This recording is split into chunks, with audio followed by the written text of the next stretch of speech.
Hello guys, welcome back to my YouTube video. और आज हम बहुत इंटरेस्टिंग करने वाले हैं। गाइस, हमने टेलीग्राम टेस्ट सीरीज को फिनिश किया था परसों, जो हमारा बहुत अच्छा रहा था। मैंने 5 टेस्ट सीरीज तक किया था, जिसमें मैंने 3 चैप्टर पे फोकस किया था: cell, tissues and why do we fall ill. तो रिवीजन क्लासेस भी दी थी और बच्चों को काफ़ी पसंद आई थी वो रिवीजन क्लासेस। तो गाइज़, मेरे को अगर फीडबैक अच्छा मिलता रहा तो मैं टेलीग्राम टेस्ट सीरीज़ दोबारा कंडक्ट करूँगी। अगर मेरे ये सारे चैप्टर मेरे कंप्लीट हो जाएँगे, उसके बाद तो ऑब्वियसली बात है, टेस्ट ही टेस्ट चलने हैं और आप सबको टेस्ट देने पड़ेंगे वहाँ पे। ठीक है, सो गाइज़, मैंने नेचुरल रिसोर्सेज़ पढ़ाया था यूट्यूब पे, और मैंने बोला था कि मैं साइकिल्स उसमें नहीं पढ़ा रही हूँ, क्योंकि साइकिल्स गाइज़ उस टाइम आप पढ़ लोगे, बायोकेमिकल साइकिल्स जो होती है वो बहुत फिर कंफ्यूजिंग हो जाता है चैप्टर, इसलिए मैं साइकिल्स का अलग से आपको एक क्लास बना के दूंगी। उसमें आपकी सारी साइकिल्स कवर हुआ करेंगी। ठीक है, और आज मैं करवाने वाली हूँ क्वेश्चन जो सीबीएसई में पूछे जाते हैं direct from the natural resources. वो वाले क्वेश्चंस करने वाले। शॉर्ट वीडियो रहेगा, लॉन्ग नहीं रहेगा, तो प्लीज गाइस बोर तो आप होंगे ही नहीं। मैं आपको यहाँ पे एंटरटेन करने के लिए हूँ हमेशा, और एंड तक वॉच करिएगा इस सेशन को। और अगर अच्छा लगा तो please like and share with your friends. ठीक है गाइस, तो स्टार्ट करते हैं with introduction of this platform and about my self. To crack all 9th and 10th CBSE exams with us with the top educators, quality content, and the great learning experience. Hello, my name is Meghna Ratra, and I'm here because I love to teach and guide my students for the best. I have my best in biology and a good teaching experience.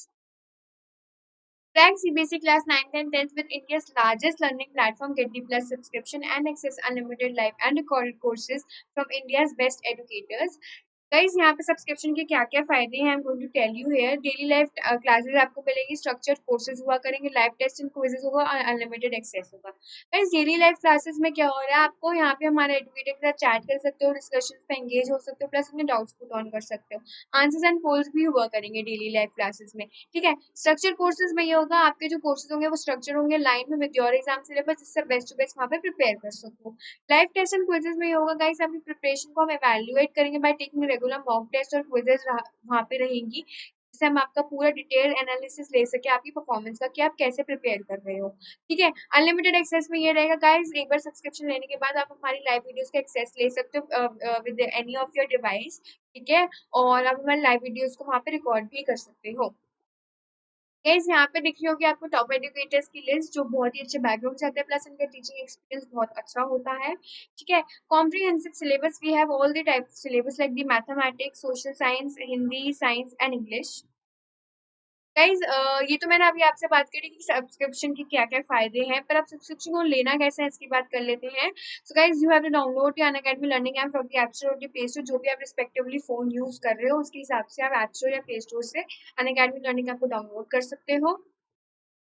ठीक है, class 9th and 10th 11th 12th की subscription plan आपके सामने यहाँ पे दिख रहा होगा गाइज। यहाँ पे अगर 1 मंथ का प्लान लेते हो गाइज, तो आपको यहाँ पे कोई ऑफ नहीं मिलती, क्योंकि 1 मंथ में कोई हम ऑफ नहीं प्रिवेल करवाते हैं। तो 1 मंथ में गाइज आपको पे करने होते हैं 2250 rupees, which is okay guys. कोई इतना महंगा नहीं है। अनअकैडमी जिन्होंने प्लेटफॉर्म इसको ले रखा है, प्लस का सब्सक्रिप्शन ले रखा है, उनको पता ही होगी ये चीज। ठीक है, 6 मंथ्स का सब्सक्रिप्शन प्लान लेते हो गाइस, तो 33% ऑफ मिलता है, और यहाँ पे आपको ऑल ओवर 9,000 रुपीज पे करने होते हैं। मेरे हिसाब से मानो तो गाइस, अगर आप डेमो क्लास वगैरह ले चुके, लाइक स्पेशल क्लासेस जिसे हम कहते हैं यहाँ पे, स्पेशल क्लास जो होती है गाइस, वो बिल्कुल फ्री ऑफ कॉस्ट होती है। आपको क्या करना है, सिर्फ अनअकैडमी लर्निंग ऐप को डाउनलोड करना है, और किसी भी एडुकेटर का आप स्पेशल क्लास वहाँ पे ले सकते हो। स्पेशल क्लास के नाम पे वो आपको यहाँ पे टॉपिक भी आपको प्रिपेयर करवाया जाता है कि वो कौन सा टॉपिक आप वो वाला एडुकेटर आपसे उस टाइम स्पेशल क्लास में करवाने वाला है। आप अगर डेमो लेना चाहते हो किसी भी एडुकेटर का, आप अनअकैडमी लर्निंग ऐप को डाउनलोड कर सकते हो और स्पेशल क्लासेस भी जा सकते हो गाइस, उसमें आपके कोई पैसे नहीं लगते हैं। आफ्टर दैट, अगर आपको स्पेशल क्लासेस बहुत अच्छी लग रही है, आपको हमारा प्लेटफॉर्म अच्छा लग रहा है, so go with the 1 year plan means 12 months, 50% off मिलता है गाइस आपको यहाँ पे। 50% बिल्कुल आधे रेट पे मिल जाएगा आपको, मीन्स 13,500 पे आपको ऑल ओवर पे मिलता है यहाँ पे। ठीक है, जैसे जैसे मंथ इंक्रीज करोगे वैसे गाइस ऑब्वियसली बात है, यहाँ पे आपके ऑफ बढ़ने लग जाएंगे। 48 मंथ्स में आपको 67% ऑफ मिलता है, और आपको ऑल ओवर पे करने होते हैं 36,000 रुपीज। गाइस, जो भी सब्सक्रिप्शन प्लान लोगे, चाहे वो 1 मंथ का लो, चाहे वो 12 मंथ का लो, चाहे वो 48 मंथ्स का लो, अगर आप मेरा प्रोमो कोड यूज करोगे, like my promo code is मेघना MEGHNA, अगर आप मेरा प्रोमो कोड यूज करोगे तो गाइस आपको यहाँ पे ऑल ओवर 10% का डिस्काउंट मिलता है, which is very beneficial to all of you. Then you can after that proceed to pay. तो गाइज हम टेलीग्राम पे भी अवेलेबल हैं। टेलीग्राम का जो चैनल है हमारा नॉर्मल ये चैनल है, और जो मेरा टेलीग्राम का चैनल है वो मैं आपको डिस्क्रिप्शन बॉक्स में या कमेंट सेक्शन में लिख दूंगी। ठीक है, download the Telegram app from the app store the play store, जो भी रिस्पेक्टिव ऐप फोन यूज करते हो, tag the link in the URL and click on join. तो गाइज मैं करवाने वाली क्वेश्चन जो यूजुअली सीबीएसई में बहुत बार पूछे गए हैं, क्वेश्चन मोस्टली आज in CBSE chapter the natural resources guys, लेकिन याद रखना इसमें मैं let me change up my pen colour. Guys बस इसमें इतना याद रखना कि नेचुरल रिसोर्सेज में मैंने साइकिल्स वाला जो पार्ट है वो अभी नहीं लिया है। साइकिल्स वाला पार्ट में एक नया सेशन बनाऊंगी, उसमें लूंगी। साइकिल्स नहीं है इसमें, सो प्लीज कंफ्यूज मत होना। साइकिल से पहले पहले जितना भी नेचुरल रिसोर्सेज और जो क्वेश्चन उसमें जाते हैं वो डायरेक्ट मैंने क्वेश्चन बनाया और उसके बारे में हम इसको कर लेते हैं। So let's get into the video. तो here is the first question described about the air pollution guys। ये बहुत बड़ी क्वेश्चन आया है कि आप एयर पोल्यूशन पे या तो वो 5 मार्क्स का आया है या 3 मार्क्स का आया है। ठीक है, और 2 मार्क्स में भी आया है तो कम से कम आपको 4 पॉइंट्स वहां पे देने ही पड़ते हैं। हाफ मार्क्स आपका हर एक पॉइंट के लिए होता है। तो 2 मार्क्स का भी आया है तब भी 4 लिखो, 3 मार्क्स का आया तो 4 लिख दो या 6 लिख दो, और 5 मार्क्स का आया तो पूरी कहानी लिख देना। ठीक है, so describe about the air pollution, क्या क्या एयर पोल्यूशन के बारे में रहेगा, मैं थोड़ी सी यहाँ पे बात। आपको आंसर पता ही है गाइस, मैं सिर्फ यहाँ पे क्वेश्चन डिस्कस करूंगी, आंसर रीड आउट करूंगी, और आंसर्स में मेरे को जो लगेगा शायद आपको दोबारा बताने की चीज है मैं उसको वहां पे रिपीट करूंगी। ठीक है, the fossil fuels like the coal and the petroleum, जो फॉसिल फ्यूल होते हैं कोल एंड द पेट्रोलियम जो होते हैं, contain small amount of nitrogen और द सल्फर। ये दो अमाउंट्स के यहाँ पे हमारे कंडक्ट करते हैं। ठीक है, उनके पास ये दो गैसेस होती है, nitrogen and the sulphur. Not only the inhalation of this gases, inhalation means the हम जो अंदर लेते हैं सांस, इनको जो हम अंदर ले रहे हैं बहुत डेंजरस होती है, बल्कि they also dissolve in rain to give the acid rain. जब रेन आती है, जब हमारी बारिश आ रही होती है तो क्या होता है, ये सारी गैसेस जो है उसमें मिक्सअप हो जाती है, रेन में डिजोल्व हो जाती है, तो क्या होता है उससे एसिड रेन बन जाता है और वो हमारे टाइल्स को येलो कर देता है। मैंने आपको ये पहले भी बताया था। ठीक है, the combustion of fossil fuels also increase the amount of suspended particles जो होते हैं एयर के अंदर, उसका भी अमाउंट जो है वो बहुत बढ़ा देती है fossil fuels. The suspended particles could be unburn carbon particles हो सकते हैं, और सब्सटेंसेस कॉल्ड दी हाइड्रोकार्बन्स भी कहते हैं उन्हें। Smoke is the indication of the pollution. Smoke का मैंने आपको गाइस पहले भी बताया था, मतलब क्या होता है, smoke means the smoke plus fog, तो it's OG and is this SM, इसका पहला और इसका लास्ट का दो, तो इट्स कॉल्ड दी स्मोक। ठीक है, स्मोक जो होता है स्मोक स्मोक प्लस फॉग से बना होता है, वो भी एक इंडिकेशन है पोल्यूशन का। It increases allergy, cancer and heart diseases. Obviously बात है गाइस, अगर हमारे को एयर पोल्यूशन है बहुत गंदा गंदा लगता है तो हमें एलर्जी हो सकती है, हार्ट की कोई डिजीज हो, अस्थमा टाइप भी हो सकता है हमें वहां पे। ठीक है, and increase in the content of these harmful substances in air is called the air pollution. Mainly इसको हम क्या कहेंगे वहां पे, एयर पोल्यूशन कहेंगे। सो आई होप गाइज आपको इस क्वेश्चन में कोई डाउट नहीं होगा। एयर पोल्यूशन के बारे में पूछा है तो आपको सबसे पहले बताना पड़ेगा नाइट्रोजन सल्फर के बारे में, और ये भी बताना पड़ेगा कि एसिड रेन कैसे फॉर्म हो सकती है। फिर फॉसिल फ्यूल्स का बताना पड़ेगा, सस्पेंडेड पार्टिकल्स जिसमें आपके कार्बन पार्टिकल्स और हाइड्रोकार्बन वहां पे इन्वॉल्व है। उसके बाद बताना पड़ेगा आपको स्मोक के बारे में, स्मोक क्या होता है, स्मोक प्लस फॉग होता है, वो भी एक इंडिकेशन होता है पोल्यूशन का, और क्या क्या हमें उससे एलर्जीज या कौन कौन सी डिजीजेस टाइप के हो सकते हैं। और उसके बाद आपको लास्ट में ये लाइन लिखनी पड़ेगी, and increase in the content of these harmful substances. अगर इन हार्मफुल सब्सटेंसेस का कंटेंट बढ़ा देंगे तो हमारा वहां पे क्या हो जाएगा, एयर पोल्यूशन हो जाएगा। So here is the first question describe about the air pollution. I hope guys आपको ये चीज यहाँ पे समझ आ गई होगी। कोई भी डाउट लग रहा होगा आप मेरे को टेलीग्राम पे मैसेज कर सकते हो, मैं टेलीग्राम की लिंक अपना दे दूंगी नीचे। और अगर आप टेलीग्राम पे नहीं हो तो डाउनलोड कर लो, और डाउनलोड अगर नहीं करना है या घर पे अलाउड नहीं है टेलीग्राम वगैरह डाउनलोड करना, तो guys you can message me on the comment section, I will reply. Let's get further. Here is the second question, what is the role of atmosphere? Atmosphere का यहाँ पे क्या रोल है, हम इसके बारे में पढ़ने वाले हैं। तो गाइस क्या होता है, air is the bad conductor of electricity. हम सबको पता है एयर जो है वो बैड कंडक्टर है इलेक्ट्रिसिटी का। ठीक है, the atmosphere prevents the sudden increase in temperature. एकदम से सडन इंक्रीज नहीं होता जब भी डे लाइट आवर्स हो रहे होते हैं, and during night it slow down the escape of heat into the outer space. Obviously बात है, जब रात हो जाती है तो हमारी वहां पे सडन इंक्रीज थोड़ा सा होने लगता है, क्योंकि सपोज हम एग्जांपल ले लेते हैं, डे लाइट आवर्स चल रहे हैं और बहुत ज्यादा गर्मी है, हद से ज्यादा गर्मी है। तो आपने नोटिस किया है गाइज, 8 बजे धूप आने लग जाती है, सूरज मामा निकल जाते हैं और धूप आने आने आने वो 5-6 बजे तक धूप जाती है और तब तक आपकी धूप रहती है। तो गाइज सडन इंक्रीज तो यहाँ पे हुआ नहीं, लेकिन कभी भी आप रात में देखना, जब रात होने लगती है एकदम सडन इंक्रीज होता है। सुबह इतनी धूप थी और अब ठीक लग रहा है, यार रात ही रहे, इतनी गर्मी में कौन रहेगा, क्योंकि बाहर भी आप रहोगे ना रात में भी तो ठीक रहता है और लगता है कि जैसे कि हम यहाँ पे सरवाइव कर पा रहे हैं। तो ये था सेकंड पॉइंट आपका। उसके बाद on the surface of the moon, moon के सरफेस में क्या होता है, कोई एटमॉस्फेयर नहीं होता। टेम्परेचर का रेंज क्या रहता है वहां पे, -190 degree Celsius to the 110 degree Celsius. Guys ये माइनस है, इसकी नेगेटिव साइन, ठीक है गाइस, ठीक है। So -190 degree Celsius to the 110 degree Celsius. तो क्या था एटमॉस्फेयर का रोल यहाँ पे, एटमॉस्फेयर का मेनली रोल ये होता है कि गाइस वो इन सडन इंक्रीज जो होता है वो करवाने में हेल्प करता है, एटमॉस्फेयर चेंज होने में हेल्प करता है। ऊपर से मून के पास तो एटमॉस्फेयर भी नहीं होता, उसकी जो टेम्परेचर रेंज होती है वो ये होती है। और गाइस ये क्वेश्चन जो है ऑब्जेक्टिव में 1 मार्क्स पे पूछा गया है सीबीएसई के अंदर, 1 मार्क्स में पूछा गया। तो गाइस प्लीज इसको आप अच्छे से करके जाना, सारे क्वेश्चंस अच्छे से करने हैं, मैं सारे क्वेश्चन अच्छे से करवाऊंगी, बायो की गारंटी मैं लूंगी गाइस। अगर आप मुझे फॉलो कर रहे हो, जो भी बच्चे मुझे फॉलो करते हैं, जो मेरे टेलीग्राम के स्टूडेंट्स मुझे फॉलो करते हैं, मुझे बहुत अच्छा लगता है और उनके रिजल्ट जो है मुझे देखकर बहुत अच्छा लगता है कि उनके इतने अच्छे मार्क्स आए हैं। टेलीग्राम पे टेस्ट सीरीज में भी गाइस बहुत अच्छे मार्क्स आए थे जो मेरे को फॉलो करते थे, क्योंकि सोल्यूशन क्लास में कोई इतने बच्चे मैंने नहीं देखे इन्वॉल्व होते हुए, क्योंकि किसी ने सोल्यूशन किया ही नहीं होता, तो कोई टेस्ट को सीरियस ले ही नहीं रहा था। पर जिन्होंने लिया था ना गाइज, मैं कह रही हूँ उनके बहुत अच्छे अच्छे मार्क्स आए हैं और मुझे बहुत प्राउड फील होता है कि मैंने अगर किसी को पढ़ाया तो किसी ने सीरियसली वहां पे उस चीज को लिया है कि बायो भी सीरियस हो सकती है। अगर किसी को आगे मेडिकल का या नीट का तैयारी करनी है तो गाइस मैं एक बात बता दूं, वहां पे आपकी फिजिक्स केमिस्ट्री बहुत कम आने वाली है, सबसे ज्यादा क्या आएगी, बायो आएगी। 360 मार्क्स की बायो आती है गाइस, मजाक नहीं होता नीट क्लियर करना। तो मैं यही कहूंगी, अगर बायो में अगर आपको लगता है कि हमें चांसेस ज्यादा है बायो ही करेंगे या मेडिकल में जाएंगे या नीट करेंगे, तो गाइस बायो की बेसिक्स क्लियर होनी चाहिए, मींस 9 10 9 10 अगर क्लियर होगी तभी आप आगे बढ़ सकते हो, अदरवाइज 12 तो बिल्कुल नहीं कर सकते, क्योंकि 12 जो है बिल्कुल 9 और 10 के बेसिस पे ही चलती है। ठीक है, सो रोल ऑफ एटमॉस्फेयर बता दिया मैंने यहाँ पे। नेक्स्ट क्वेश्चन पे चलते हैं। Describe the direction of wind, wind की क्या डायरेक्शन जाती है, किस तरीके से विंड फ्लो अप होता है, किस तरीके से चल रही होती है, क्या left to right, right to left, ऊपर से नीचे, नीचे से ऊपर कैसे जाती है, उस चीज को हम यहाँ पे पढ़ने वाले हैं। So here is the third question guys.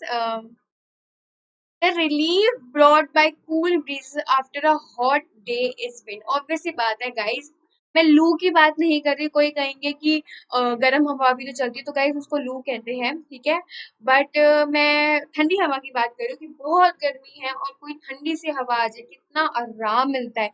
वो जो रिलीफ होता है ना, वो सबसे ज्यादा, हमसे ज्यादा एक फार्मर जो है वो फील कर सकता है, क्योंकि वो पूरी टाइम धूप में काम कर रहे होते हैं, जो लेबर्स होते हैं वो पूरे टाइम धूप में काम कर रहे होते हैं, और जब कोई ऐसी ठंडी हवा आती है या बारिश आने वाली होती है तो सबसे ज्यादा उनको वहां पे रिलीफ मिलता है। ठीक है, vapour, water vapour is form due to the heating of the water bodies. वहां पे जो वाटर वेपर जो है वो कैसे फॉर्म हो रही है, कि वाटर बॉडीज को हीट करने से and the activities of the living organisms की वजह से वहां पे क्या हो रहा है, वाटर वेपर जो है फॉर्म हो रहा है। उसके बाद the situation in coastal regions during the day, day के टाइम पे जो कोस्टल रीजन में सिचुएशन होती है वो क्या होती है, the air above the land gets heated faster.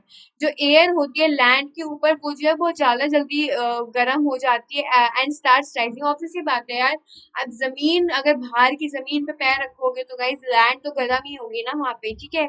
As the air arise, जब एयर अराइज हो जाता है, a region of low pressure is created, low pressure create हो जाता है, और जो एयर जो होती है over the sea moves into the area of the low lower pressure. ठीक है, वहां पे जो प्रेशर जो है, यहाँ पे जो लो प्रेशर जो है वहां पे क्रिएट हो रही है, जो अब सी के ऊपर जो एयर है वो जो है क्या हो रही है, वहां पे प्रेशर लो हो जाता है, इसलिए पानी वहां पे जाके रात में ठंडा हो जाता है। कभी नोटिस किया है आपने? अगर नोटिस करना, जो भी लोग बीच बीच में जाते होंगे, दिन में अगर धूप में आप जा रहे हो तो पानी ठंडा हो ना हो, रात में अगर आप पानी के अंदर जा रहे हो तो पानी आपको डेफिनेटली वहां पे ठंडा मिलता है। क्यों? क्योंकि वहां पे प्रेशर जो है लो हो जाता है। तो movement of air from one region to another creates the wind, ये लाइन जरूर लिख कर आनी है, इट्स वेरी इंपॉर्टेंट लाइन। जो मूवमेंट होती है एयर की from one region to the another creates the wind. जो एयर की मूवमेंट हो रही है उसको क्या कहते हैं, यहाँ पे हम विंड कहते हैं। During the day the direction of the wind would be from the sea to the land, sea से लैंड तक की जो हवा होती है, अगर आपकी सी यहाँ है और लैंड यहाँ है तो गाइस आपकी डायरेक्शन ऐसे जाएगी। हम यहाँ पे इसको लेफ्ट राइट नहीं बोल सकते, हम सिर्फ ये बोलेंगे डे के टाइम पे डायरेक्शन जो होती है विंड की वो होती है सी से लैंड तक की। सो आई होप गाइस आपको यहाँ पे क्लियर होगा, फिर से एक बार पढ़ देते हैं। रिलीफ मिलता है कूल ब्रीजेस से after a hot day. Water vapour create होते हैं by heating the water bodies, और जो एक्टिविटीज वहाँ पे लिविंग ऑर्गेनिजम्स की हो रही होती है। कोस्टल रीजन में ये सिचुएशन हो जाती है गाइस कि लैंड जो है वो बहुत जल्दी गर्म होने लग जाती है as compare to the surface regions. ठीक है, एयर जब बढ़ता है तो क्या होता है, लो प्रेशर का फिनोमिना वहां पे क्रिएट हो जाता है, जिसका मतलब ये है जो सी के ऊपर की जो एयर होगी वो बहुत ज्यादा ठंडी हो जाएगी because of the lower pressure. ठीक है, मूवमेंट जो होती है एयर की from one region to the another region उसको हम विंड कहते हैं वहां पे। और ड्यूरिंग द डे आपकी जो विंड की डायरेक्शन होती है वो किससे होती है, कहाँ से कहाँ तक होती है, सी से लैंड तक की वो डायरेक्शन वहां पे हमारी प्रोवाइडेड होती है।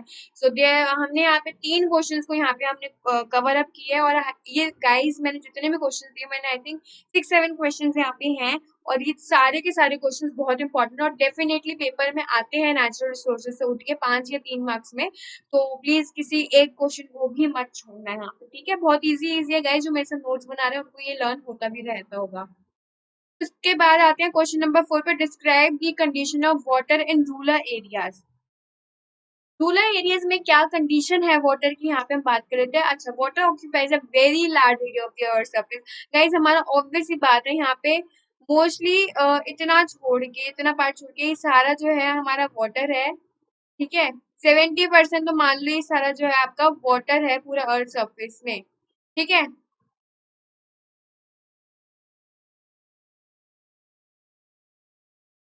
ये जितना भी मैं आपको ब्लू ब्लू मार्क कर रही हूँ ये सारा आपका वाटर है यहाँ पे ना।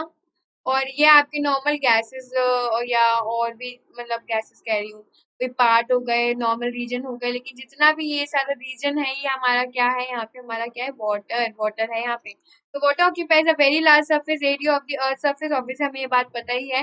प्रैक्टिकली प्रैक्टिकली बात करें, every summer most places have to face a shortage of water. Obvious सी बात है, कहीं ना कहीं पे कुछ कुछ ऐसी प्लेसेस होती हैं जहाँ पे शॉर्टेज ऑफ वाटर की प्रॉब्लम जो होती है वो हमें वहाँ पे सफर करनी पड़ती है। क्या प्रॉब्लम हो जाती है वो हम डिस्कस कर लेते हैं यहाँ पे। गाइस पानी पीने को नहीं मिलता, और अगर आपने नोटिस किया होगा जो विलेज में लोग रहते हैं मेनली वो क्या करते हैं, अपना मतलब 2-3 मटके लेकर वो इतनी दूर तक जाते हैं अपनी विलेज से, वो बहुत नदी पार तक जाते हैं और वहां से कुआं तो शायद वहां होता ही नहीं होगा, वहां पे नदी से वो पानी भरते हैं और उसी पानी से वो अपना खाना भी बनाते हैं, नहाते भी हैं, कपड़े भी धोते हैं, और घर का जो सामान मतलब चाहिए होता है और उसी पानी को पीते भी है। तो गाइस ये लगा लो वो सुबह सुबह मतलब इतनी दूर तक जाते हैं और 2-3 मटके, कितने मटके पकड़ सकते हैं गाइस वो औरतें, कितने, 2 पकड़ लेंगे, 3 पकड़ लेंगे, इससे ज़्यादा तो नहीं पकड़ पाएँगे ना। अब उन 3 मटकों को वो पूरा दिन चलाते हैं। So guys it's very important, वहाँ पे अभी भी शॉर्टेज ऑफ वाटर है और जहाँ-जहाँ नहीं है, कुछ-कुछ विलेजेस में अभी भी ये सारी चीज़ें होती हैं, और कहीं जो वो क्या बोलते हैं उसको, कुएँ और हैंडपंप ये सारी चीज़ें लग चुकी हैं।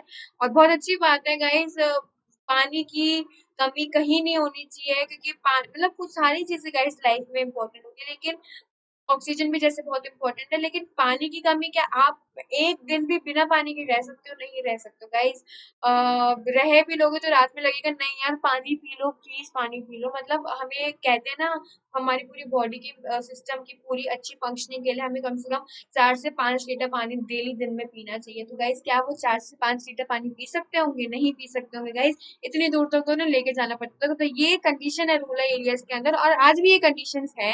So, and in rural areas where water supply system have not been installed, कोई water supply system नहीं होता वहाँ पे, people are forced to spend considerable amount of time in fetching water from far away sources, जो मैंने अभी आपको बताया। ये अलग अलग जगहों पे जाते हैं और अपने वहां से वाटर को लेकर आते हैं, और ज्यादातर उनका सारा टाइम कहाँ निकल जाता है पानी को लेके आने में ही, और वो सुबह ही लेके आते गाइज। ये नहीं कि दिन में चले गए शाम में चले गए, नहीं ऐसा कुछ नहीं, वो सुबह ही लेके आती है, और ये औरतें ही लेके आती हैं। मर्द जो लोग होते हैं ये लोग वो ये काम नहीं करते हैं। So here is the condition of the rural areas. ये 2 मार्क्स के क्वेश्चन या 3 मार्क्स के क्वेश्चन में आ सकता है। ये मैंने आपका 3 मार्क्स के क्वेश्चन से ये उठाया था। तो here is the answer for that question.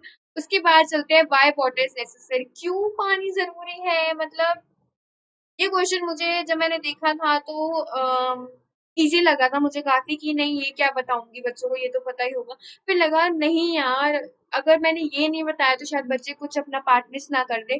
तो गाइज मैंने यहाँ पे आपको 4 5 6 7 पॉइंट्स यहाँ पे मैंने आपको बताए हैं, विच is very important.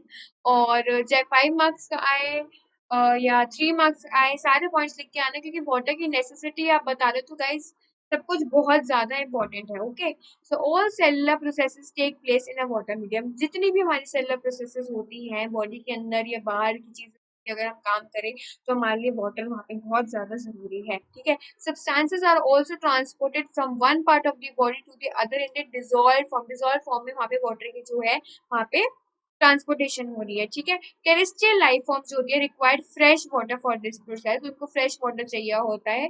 There bodies can not tolerate और get rid of the high amount of dissolve salts in saline water. वो सलाइन वाटर जो सी में होते हैं, उनके सी में जितने भी ओशन में जो होते हैं हमारे, को सलाइन वाटर होता है, काफी खारा पानी होता है, तो वो टॉलरेट नहीं कर पाते इतना अमाउंट ऑफ सॉल्ट को। ठीक है, इसलिए उनको भी, टेरेस्ट्रियल लाइफ फॉर्म्स को भी वहाँ पे हमारे को फ्रेश वाटर चाहिए होता है लाइफ प्रोसेसेस अपनी बॉडी के अंदर कंडक्ट करने के लिए, सेलुलर प्रोसेस जितनी भी होती है। ठीक है, वाटर सोर्सेज जो होती है वो बहुत इजीली एसेसिबल होती है एनिमल्स एंड प्लांट्स के लिए सर्वाइव करने के लिए। ठीक है, और the availability of water is not the only factor that decide the sustainability of life in a region. Water ही नहीं, अदर फैक्टर्स भी होते हैं, temperature, nature of the soil also matters.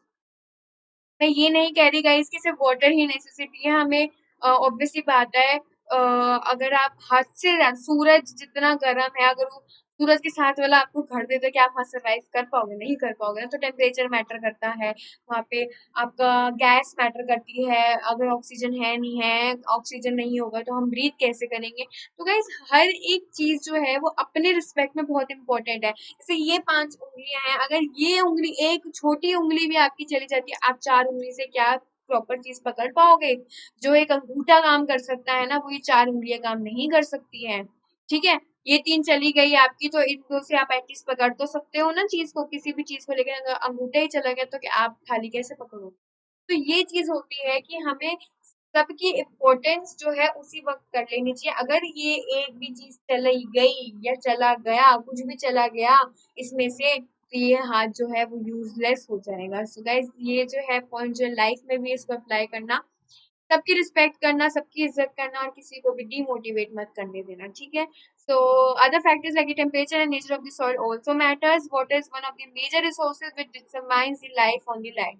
Obviously बात है, लाइफ जो है वो वाटर ने डिटरमाइन की है। जो इवोल्यूशन हुआ था यहाँ पे हमारा, इवोल्यूशन जो हुआ था वो वाटर के अंदर ऑर्गेनिक मटेरियल से ही इवोल्यूशन हुआ था। जब आप पढ़ोगे पता चलेगा कि एक लाइफ फॉर्म, एक लिविंग बीइंग कैसे आया था, तो वाटर की वजह से ही आया था। वाटर में हमने बहुत केमिकल रिएक्शंस ऑब्जर्व करने को मिलते, माइक्रो ऑर्गेनिजम्स मिले थे जो ब्रीथ करे थे, बैक्टीरिया टाइप थे। तो वहां पे हमें आपको मेनली वाटर से ही पता चला था। तो ये सारी जो चीज है वो इवोल्यूशन में आती है, और वाटर ही एक ऐसा मेजर रिसोर्स है जिसने डिटरमाइन किया था लाइफ को लैंड के ऊपर, कि लैंड के ऊपर एक लाइफ जो है सरवाइव कर सकती है, एक लिविंग बीइंग जो है वो सरवाइव कर सकता है। So here is the question number 5, why water is necessary. I hope guys आपको ये पॉइंट समझ आए होंगे सारे।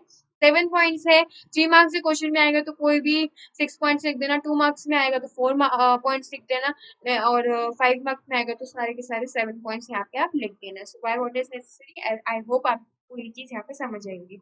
आगे चलते हैं गाइस इसी के साथ। What are the effects caused by the affecting water bodies? क्या effects यहाँ पे cause होते हैं by affecting water? अगर water bodies को affect करेंगे तो क्या effect वहाँ पे हमारे को मिलेंगे? ठीक है, the addition of undesirable substances to water bodies, undesirable substance अगर हम डाल दें वाटर बॉडीज के अंदर तो क्या होगा? The substances could be fertiliser and pesticide. जो फार्मिंग में यूज होते हैं पेस्टिसाइड्स और फर्टिलाइजर्स, वो क्या करेंगे? They could be poisonous substances. ठीक है, लाइक मर्क्यूरी सॉल्ट्स, यहाँ पे मर्क्यूरी सॉल्ट्स की यहाँ पे हमने एग्जांपल की बात करी है। ठीक है, which are use by the paper industry, paper industry उसको यूज करता है। These could also be the disease causing organism like the bacteria which causes the cholera. तो वहां पे हमारी वाटर जो है पूरी खराब हो गई। अगर हम कोई भी अनडिजायरेबल सब्सटेंस वाटर के अंदर डाल देते हैं, वो पॉइजनस हो लाइक द मर्क्यूरी सॉल्ट जो पेपर इंडस्ट्रीज में यूज होते हैं, उसमें क्या होगा गाइस, वो डिजीज कॉजिंग ऑर्गेनिजम्स बना सकते हैं like the bacteria which causes the cholera.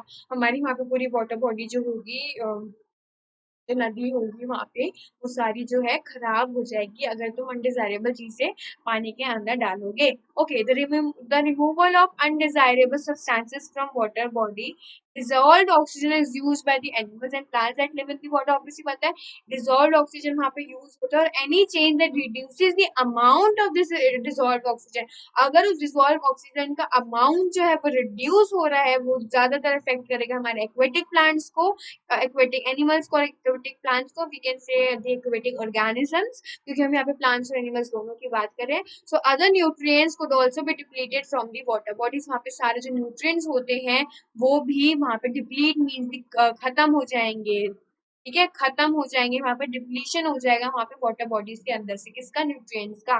So removal भी नहीं करना डिसॉल्व्ड ऑक्सीजन का, यहाँ पे मैंने दो आपको इफेक्ट्स बताए हैं, और ऊपर से अनडिजायरेबल सब्सटेंस भी नहीं डालने वाटर बॉडीज के अंदर। उसके बाद आता है चेंज इन टेम्परेचर। टेम्परेचर में अगर हम कोई चेंज करते हैं तो aquatic organisms are used to certain change of temperature in the water body, ठीक है, जहाँ पे वो रहते हैं, and a sudden marked change in this temperature would be dangerous for them. ठीक है, ऑब्वियसली बात है, अगर टेम्परेचर में भी चेंज करेंगे तो वो भी डेंजरस हो जाएगा लिविंग बीइंग के लिए, फॉर देम, और अफेक्ट देयर ब्रीडिंग, ब्रीडिंग को वहाँ पे वो आपका इफेक्ट करेगा।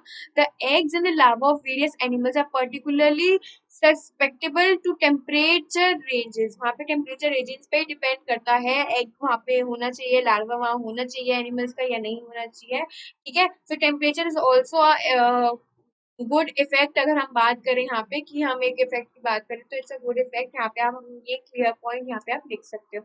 तो सिक्स क्वेश्चन था, what are the effect caused by the affecting water bodies by affecting water bodies. तो अगर हम वाटर बॉडीज को इफेक्ट करेंगे तो क्या क्या इफेक्ट्स होंगे, तो मैंने यहाँ पे बता दिया, फर्टिलाइजर पेस्टिसाइड्स का बताया, डिसॉल्व्ड ऑक्सीजन का बताया, और यहाँ पे टेम्परेचर का बताया।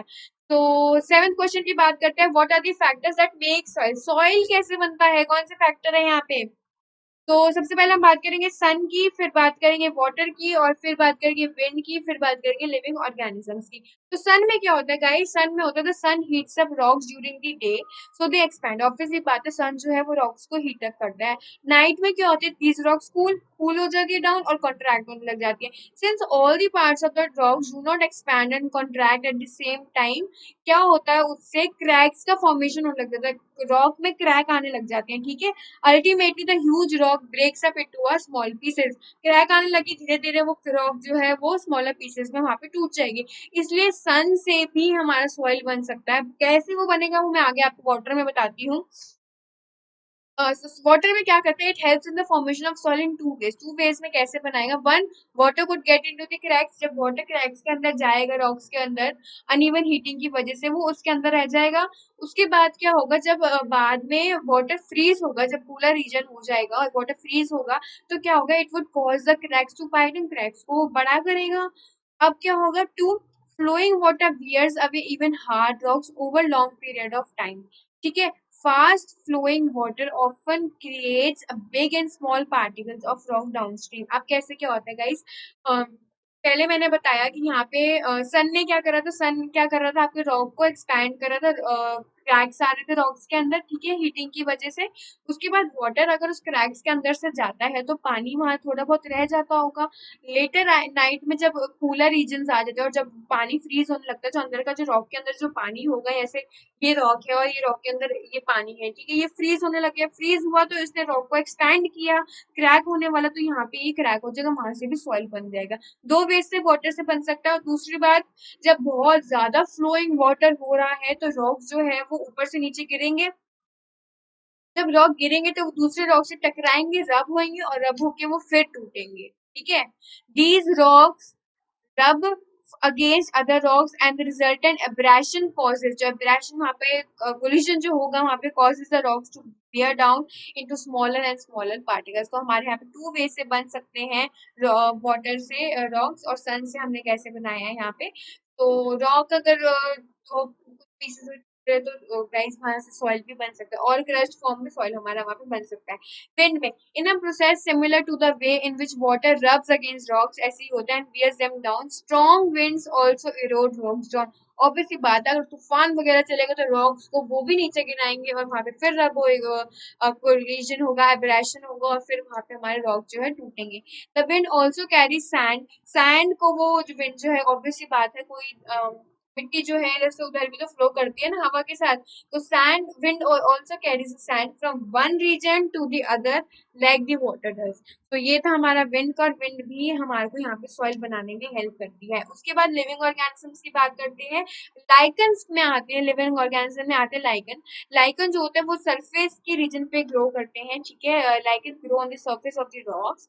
They releases some certain substances that causes the rock surface to powder down। वो कुछ एक ऐसा certain substance रिलीज करता है जिससे रॉक का जो सरफेस होता है वो पाउडर होने लग जाता है, ठीक है, and form a thin layer of soil. और वहां पे क्या बन जाता है, एक थिन लेयर ऑफ सॉइल बन जाता है। Other small plants like the moss, अब हम क्या किसकी बात करें, लाइकेंस की बात करें, अब हम कर रहे हैं यहाँ पे मॉस की। Other small plants like the moss are able to grow in the surface now and they cause the rocks to break up further। वहां पे जो है वो rocks जो है धीरे धीरे वहां पे टूटने लग जाएंगे। तो गाइज यहाँ पे क्वेश्चन था what are the factors that make soil. यहाँ पे मेन 4 फैक्टर्स होते हैं, sun, water, wind and the living organisms. ये सारी चीजें होती है, और गाइज ये चारों की चारों चीजें बहुत इंपॉर्टेंट है, और 5 मार्क्स का ये क्वेश्चन था। चारों ऐसे ही पॉइंट्स लिखने, अदरवाइज मार्क्स नहीं मिलेंगे, ठीक है गाइस। सो आई होप आपको 7th क्वेश्चन यहाँ पे क्लियर होगा। अब बात करते हैं 8th क्वेश्चन की। Describe about humus and the factors that decide which plant to thrive. कौन सा प्लांट वहां पे थ्राइव होगा, क्या ह्यूमस होता है। तो soil contain small particles of rock. यहाँ पे जो है small particles of rock contain करता है सॉइल, छोटे छोटे पार्टिकल्स होते हैं भाई सॉइल के अंदर, है ना। It also contains bit of decade living organisms which is called the humus. Humus भी वहां पे आपका कंटेन करता है डिकेड लिविंग ऑर्गेनिजम्स को, यहाँ पे हमने क्या बोला है, ह्यूमस बोला है।